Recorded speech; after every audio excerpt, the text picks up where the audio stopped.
Anna adjusted the pristine white uniform as she stepped up the grand stairs of the Hartman mansion. It was her first day working at the imposing estate, where she would be responsible for caring for a young boy in a vegetative state. The solemn atmosphere of the mansion seemed to remind her of the heavy responsibility that awaited. Upon entering the foyer, she was greeted by Mr. Samuel Hartman, the boy's father. He was a middle-aged man with meticulously combed graying hair. His face radiated gentleness, but his eyes held an unshakable worry. "Welcome, Anna. I hope you feel at home here," he said, his voice warm and deep. "Thank you, Mr. Hartman. I'll do my best to take care of Nathan," Anna replied, trying to keep her voice steady as she took in the vastness of the house. Samuel led Anna down the long corridors of the house, but they were soon interrupted by the arrival of Mrs. Isabella, his wife and Nathan's stepmother. Isabella was a striking woman with a sharp demeanor, her wavy brown hair perfectly styled. Her eyes held a cold glint, and her smile barely lingered as she glanced at Anna. "Samuel, we need to discuss Nathan's medication," she said, her voice cutting. "His condition isn't improving. I want to take him to my private doctor." Samuel sighed, his expression hardening. "The doctors have confirmed this treatment is the best in the country. We need to be patient," he said, as though he were used to this ongoing argument. Anna watched, sensing the tension in the air, as though the house held invisible battles. "I only want what's best for my son," Samuel emphasized, but Isabella shrugged with dissatisfaction. "You always listen to Nathan's biological mother," she muttered before turning on her heel and leaving. Anna turned to her new employer, offering a reassuring nod. "I've reviewed the medication, and it seems appropriate.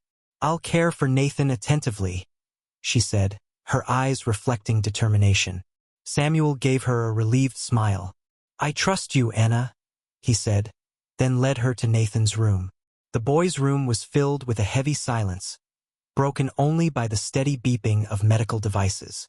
Nathan lay motionless on the bed, his frail body surrounded by tubes and machines. Gently, Anna adjusted his position, her eyes pausing on his face, which had withered from illness.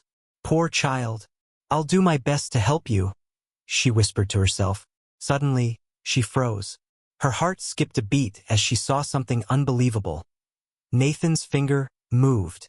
She tried to calm herself, stepping closer.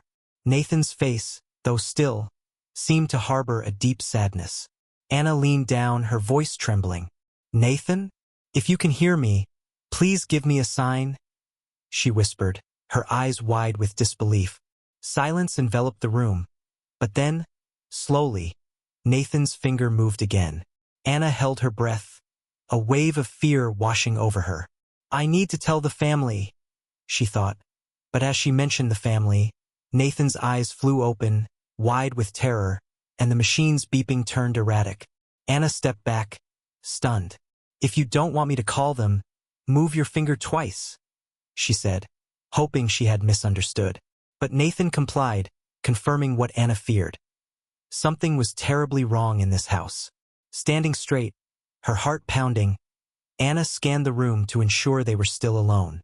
She bent down, whispering as if promising herself, "I'll help you, Nathan. Don't worry. I won't leave you alone." With unshakable resolve, Anna knew that her mission had changed forever. From that moment, she was not only a nurse but Nathan's protector, determined to uncover the dark truth hidden behind the mansion's lavish facade. That afternoon, as weak sunlight filtered through the large windows of Hartman Mansion, Anna carefully checked Nathan's medications. One small, unlabeled vial, concealed behind the clearly marked ones, caught her attention. Anna picked it up, turning it in her hand with a frown. The clear liquid inside seemed harmless, but the lack of identification made her uneasy. "Where did this come from?" she murmured, her suspicion growing. The door suddenly burst open, and Isabella, Nathan's stepmother, appeared with a tense expression. "Anna, did you touch Nathan's medication today? Did you notice anything unusual?" Isabella asked, her sharp eyes locked onto the vial in Anna's hand. Instinctively, Anna hid the vial behind her back. "No, ma'am. No one has mentioned any changes to me, she replied, striving to keep her voice steady. Isabella nodded, looking distracted, then left as abruptly as she had appeared.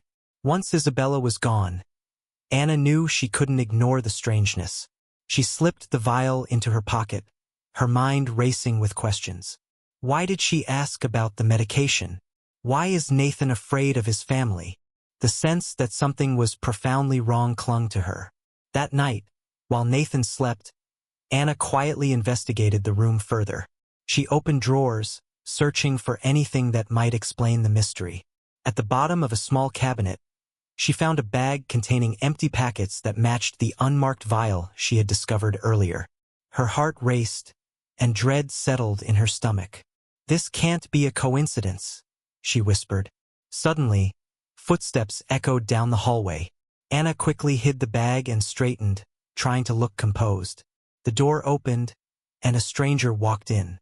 It was Cleo, Nathan's biological mother, whom Anna had never met.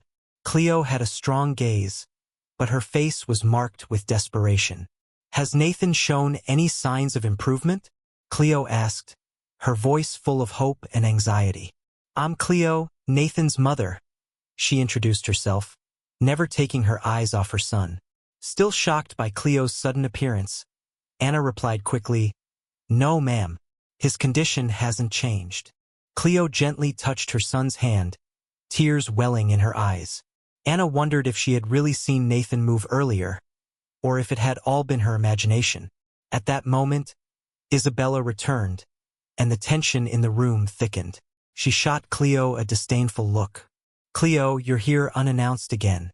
This isn't good for Nathan," Isabella said, her voice dripping with sarcasm. Cleo turned, her eyes blazing with anger. "I'm his mother. I don't need an invitation to see my son," she retorted, her voice breaking. Isabella stepped forward, her face hard. "Samuel trusts me to take care of our Nathan." She emphasized the last word with obvious provocation. Cleo clenched her fists. "Maybe your care is making him worse?" she shot back, her voice filled with hostility. Anna, sensing the tension in the air, tried to intervene. "Perhaps we should discuss this outside calmly. Nathan needs peace," she suggested, attempting to diffuse the situation. Cleo turned to Anna, her eyes scrutinizing. "You're the new nurse, right? You know nothing about my son or what's best for him," she said, her tone laced with disdain. Before Anna could respond, Isabella cut in. "She's new, Cleo. Don't drag her into this," she said coldly. Cleo sighed, but her eyes held a silent promise. She wouldn't give up. As the two women left the room, still arguing in hushed tones, Anna looked at Nathan. The boy lay still, unaware of the storm raging around him. She thought of the unlabeled vials and felt a growing determination to uncover the truth. Once the house had finally quieted, Anna continued her search. In the bathroom drawer, she found another vial, this time containing a dark, viscous green liquid. "What is this?" she murmured, her suspicion intensifying. By the end of her shift, Anna felt uneasy leaving Nathan's side, so she sat on the extra bed next to him. Unexpectedly, Samuel entered, his face lined with the worry of a father. "How is he today? Any changes?" he asked, as though afraid his son might not survive. Seeing the genuine concern in his eyes, Anna replied, "No change, sir, but I still have hope." Samuel gave her a sad smile. "Thank you, Anna. Your dedication means so much to us," he said, then left, leaving Anna alone with her swirling thoughts and suspicions about the secrets being hidden. The next day, Anna approached Isabella and quietly asked her about the suspicious unlabeled vial, expressing concerns about its safety. Isabella stiffened and answered sharply, "That's none of your business, Anna. Just stick to your duties." "But I'm sure it's safe," Isabella said quickly, her eyes betraying a flicker of anxiety. Anna couldn't ignore the reluctance in her voice. With the responsibility she carried, Anna felt compelled to investigate further. "I think it would be best to double-check the doctor's prescription, just to be certain," she gently suggested. Isabella's face flushed with anger. "Do you think I want to harm him?" This medication was prescribed by the doctor. I only want him to get better. If you doubt my integrity, perhaps you shouldn't be here, Isabella retorted, her voice tense. Silently, Anna resumed her work, carefully monitoring Nathan's condition after administering the medication. Before long, she noticed Nathan becoming restless. His small face creased slightly, and his breathing grew heavier. Alarmed, Anna closely monitored his vital signs, picking up on subtle but worrisome changes. I can't let Isabella give him any medication without the doctor's explicit confirmation, Anna thought, her resolve hardening. She began meticulously documenting every sign in her notebook, knowing she might need to act soon. I want to speak to the doctor right now, she demanded, her voice stronger than before.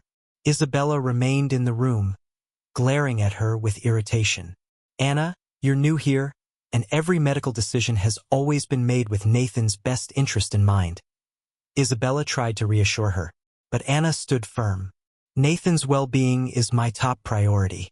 If something feels wrong, I will do everything necessary to address it, she said, her gaze unwavering. Reluctantly, Isabella left the room, saying she would find the doctor's number. While waiting, Anna took advantage of the solitude to review her notes. She recorded every breath, every tiny movement of Nathan's body, as if preparing for a battle. The pressure of her suspicion felt almost palpable in the air. Soon, Isabella returned, her face tense, her voice striving for calm. Here is the phone number.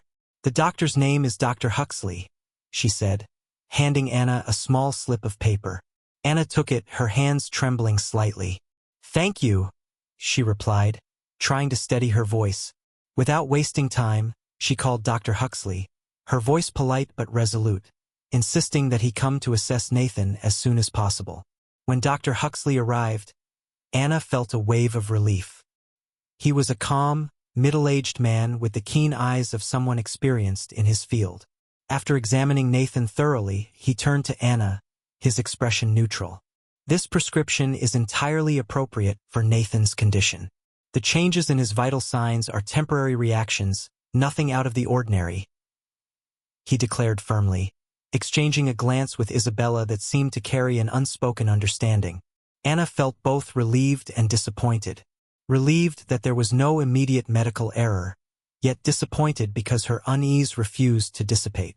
Thank you for coming to check on him, she said, trying to maintain composure. After the doctor and Isabella left, Anna sat beside Nathan, pondering everything that had just unfolded.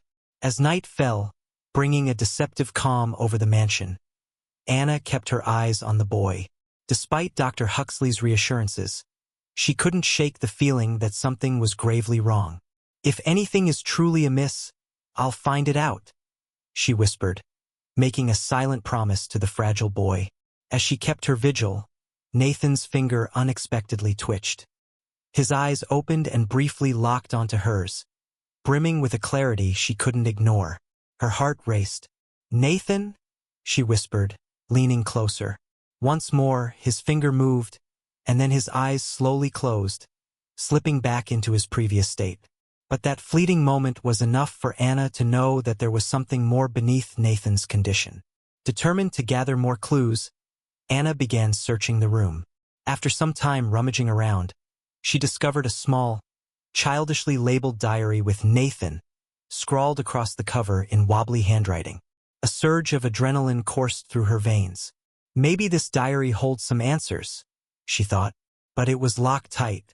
She picked it up and tried to open it, but the lock wouldn't budge. Just then, Nathan moved slightly again, his eyes opening with a hint of awareness. Anna smiled gently and approached. Nathan, if you can hear me, do you know where the key to this is? I'm your new nurse, and I want to help you, she said softly. Nathan's eyes slowly drifted toward a small drawer beside the bed.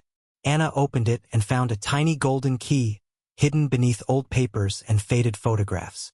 Her heart pounding, Anna inserted the key into the lock of the diary and turned it. The soft click sounded like a release of years of secrets. As she flipped through the first pages, she entered Nathan's inner world, a heartbreaking world. She read his shaky writing, revealing fears and anxieties about the ongoing conflict between his biological mother, Cleo, and his stepmother, Isabella. Mom and Isabella fought again today. I don't understand why they can't get along. Every time they argue, I feel like I'm being torn apart. Nathan wrote in an entry from months before the accident that left him in his current state.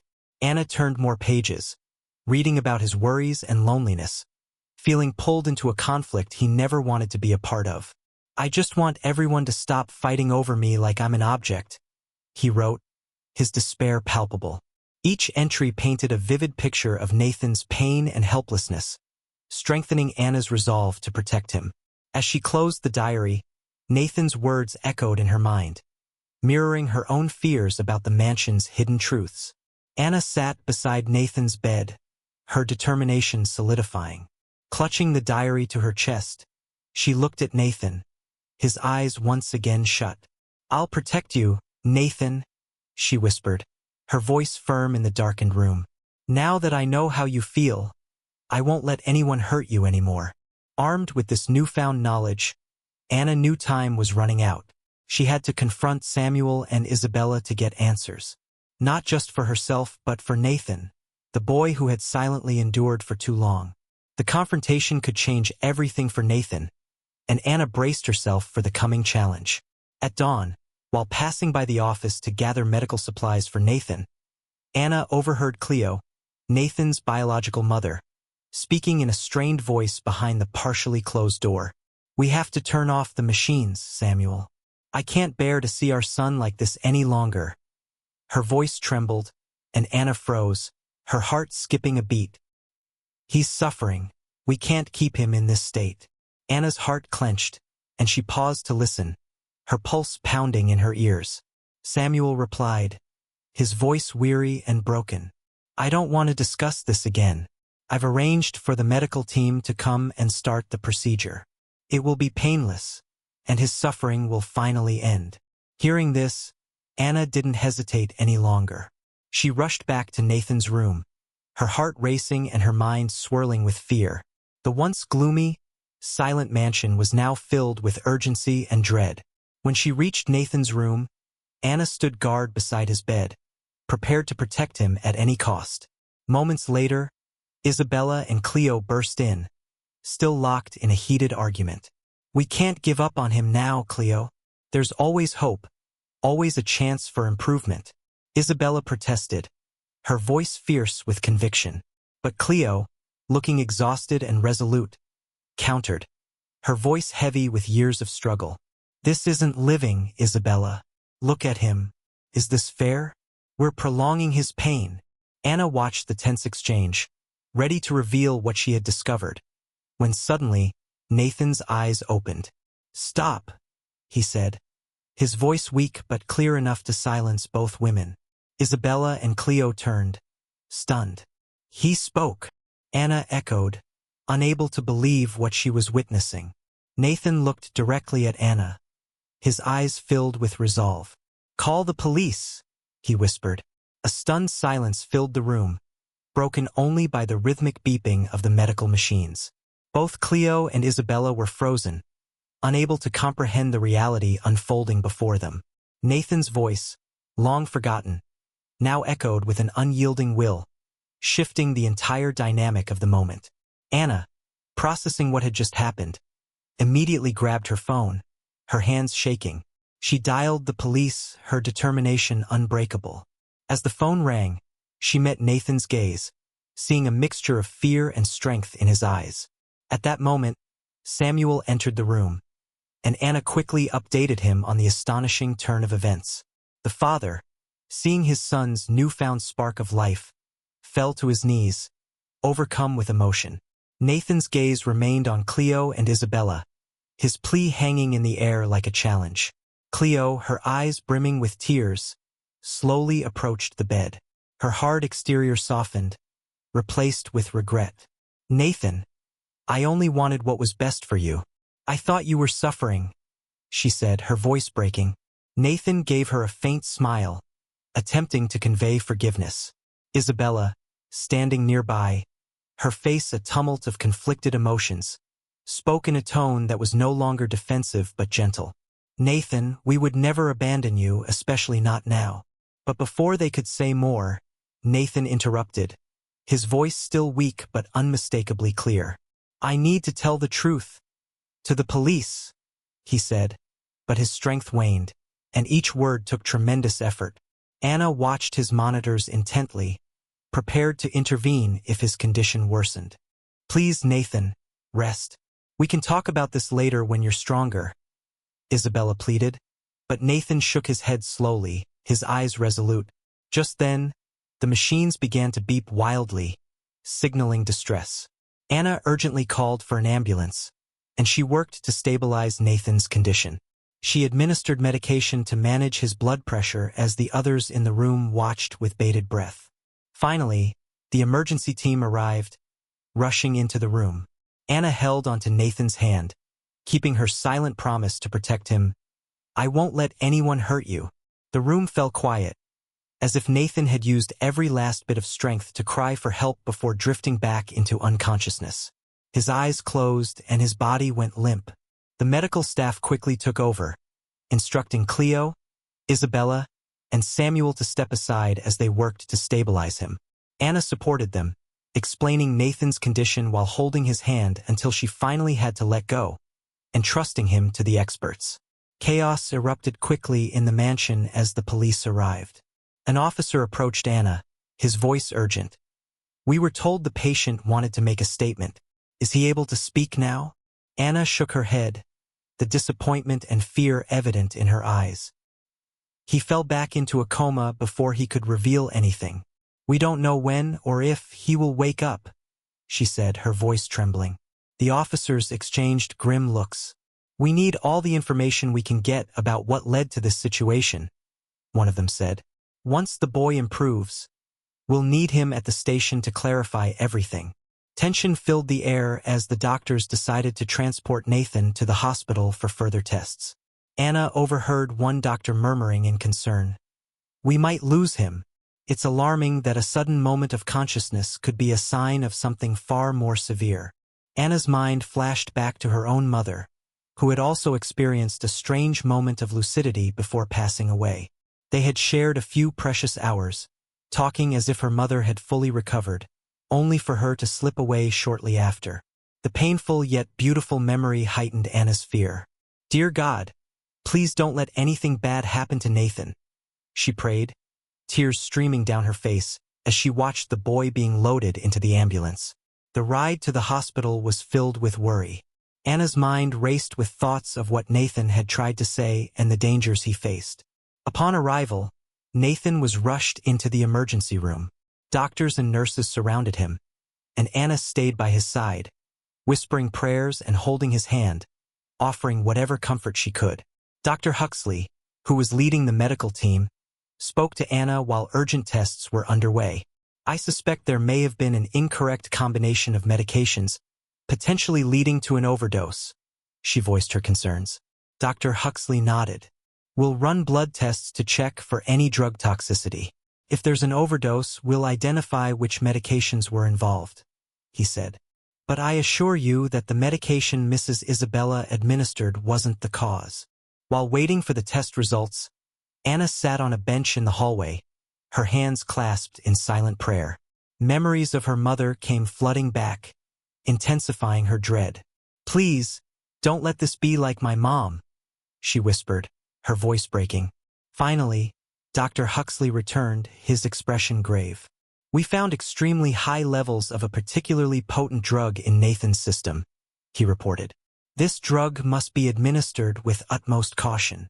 The dosage combination may have contributed to this dangerous reaction." Anna felt a mix of anger and relief.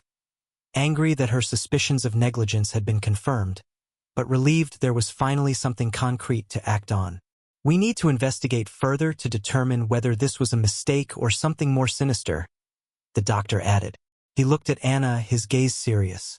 "You did well to bring him in so quickly. Your swift action may have saved his life." Anna knew she needed to confront Cleo and Isabella. Armed with this information, she left the hospital and went straight to the police station, where she reported everything, from the conflicting prescriptions to Nathan's dangerous drug levels. The police immediately launched an investigation, collecting evidence and promising to do everything in their power to uncover the truth. Anna held on to the hope that justice would be served and that whoever had harmed Nathan would be held accountable.